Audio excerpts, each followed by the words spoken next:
Hi, I'm Ryan Szymanski, curator for Battleship New Jersey Museum and Memorial, and today we're going to talk about windows, more accurately, portholes. In previous videos, we've done deep dives into things like the ship's watertight doors, the types of floor tiles that are used on the ship, the colors of the walls, and today we're just going to talk a little bit about the types of portholes on the ship. Iowa-class battleships are interesting because they've got no portholes in the hull of the vessel. And looking at most earlier battleships, that's kind of uncommon. If you look at any pictures of the famous battleships like Arizona, Bismarck, or Hood, you see that they have portholes usually at least on the forward and aft ends of the ship.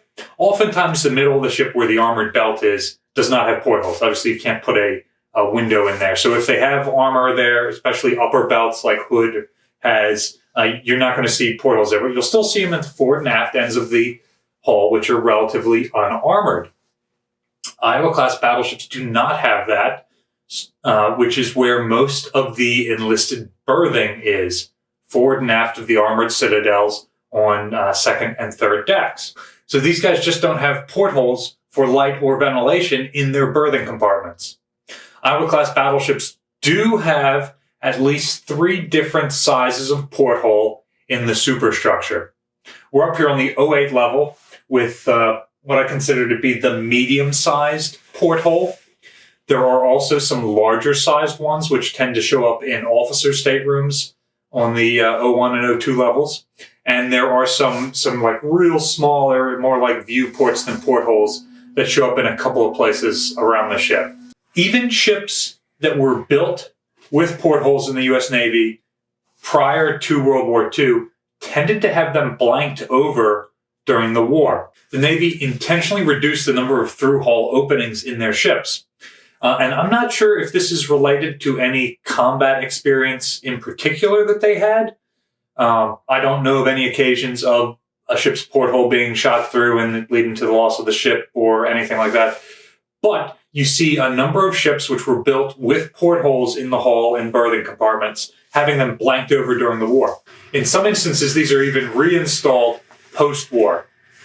My beloved Coast Guard cutter Caney that I worked on before coming here to the Battleship, you can see that when the portholes were reinstalled, they're offset something like 6 inches from where they had originally been. So if you're looking at the outside of the ship, you can see the blank where they had cut out the old porthole and just welded in a round piece.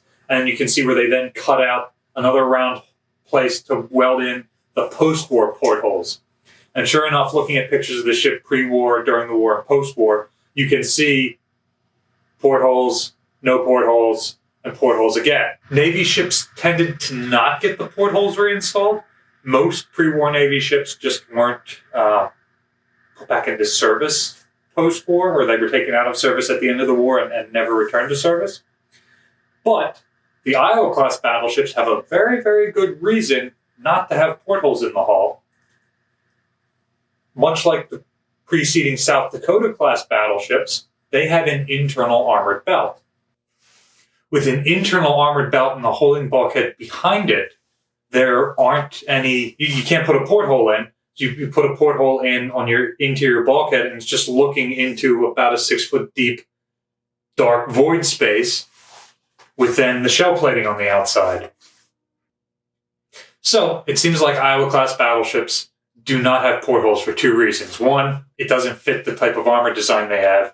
And 2, the U.S. Navy just had an aversion to it during World War II.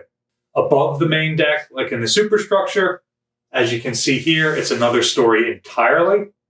And while we're on the subject of portholes, most of the window-type glass fittings on the ship are round. That is a strength thing. You've got all this weight of steel, the superstructure above it. So you cut a square hole, and that's putting a lot of weight on the arch. You make a round hole, then the weight is being evenly distributed. So that's why most ships have round windows. The exception you'll see on Battleship New Jersey is the windows around the bridge, which are large and square. They're not supporting any structure above that. In fact, they weren't even there as built. They were added on later.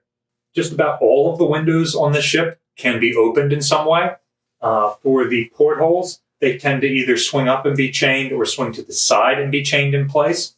For the bridge windows, and they are strong enough that you can leave them closed with the guns firing. For the bridge windows, right above turret 2, you would always crank them down before you fired the gun so that the overpressure doesn't destroy the windows. Another feature of portholes that you don't see on the bridge windows is what are called battle ports. So a porthole is actually 3 separate layers. There is the air port, which is just, you've got the window open. It's just the hole in the hull. The porthole, which is you've now closed that piece of glass over it. And the battle port, which is a piece of metal that then closes over the porthole. So these up here on the 08 level bridge are relatively small and thin. You've got a way you can tighten them in place, keep them all watertight and airtight. For these up here, in an unarmored part of the ship, you can see they're pretty thin. They're more here to block light so that people can't see your ship at night. The battle port coverings in the staterooms and in other parts of the ship, in addition to blocking light, are also pretty thick and sturdy, and they provide some amount of protection. Also, these don't have it, but the other ones tend to have a water and airtight gasket with them as well. Another type of window opening on the ship are the slits, the viewing slits in the conning tower. These also have like a square opening that rolls up and down on a gear that you can crank from the inside. They're more for ventilation than actually being able to see, so you would have them open most of the time. But if you're worried about NBC warfare, nuclear, biological, or chemical, you can close those and get a pretty good seal. Our 04 windows were removed at some point. I suspect at the end of the ship's career as spare parts for the other Iowas that were kept in service. NBC warfare was a big concern on Iowa-class battleships in 1991 when they were operating in the Persian Gulf against Iraq, which was believed to have chemical weapons and to have used them in warfare before. So my guess is that's why Battleship New Jersey does not have them there anymore. We do still have them on the 05 level of the conning tower because that is open to the weather. The one on the 04 level, you've still got the bridge windows around it. The last type of viewport type window that you sometimes see, a very small number of the watertight doors have a small round glass covered opening in them, specifically so you can look out before you throw the door open and like wing somebody in the passageway with it. In particular, the large doors on Broadway have these small viewports, and that may also allow you to see, well, there's flooding over there, I don't want to open this door. There's a fire over there, I don't want to open this door. All of these windows do seem to be several layers of glass. It doesn't seem to be plexiglass or plastic or anything else like that. So, this has been a 10-minute video on windows. If I worked on a submarine, it would have been a much quicker video. What's an obscure feature you'd like to see us highlight in a future video? Let us know in the comment section down below. Battleship New Jersey receives operating support from the New Jersey Department of State, also from a number of other businesses and private individuals like yourselves. We really appreciate your support. You can continue to support us through the donation link in the description below, or by liking, sharing, and subscribing so more people find out about the channel and our museum. Thanks for watching.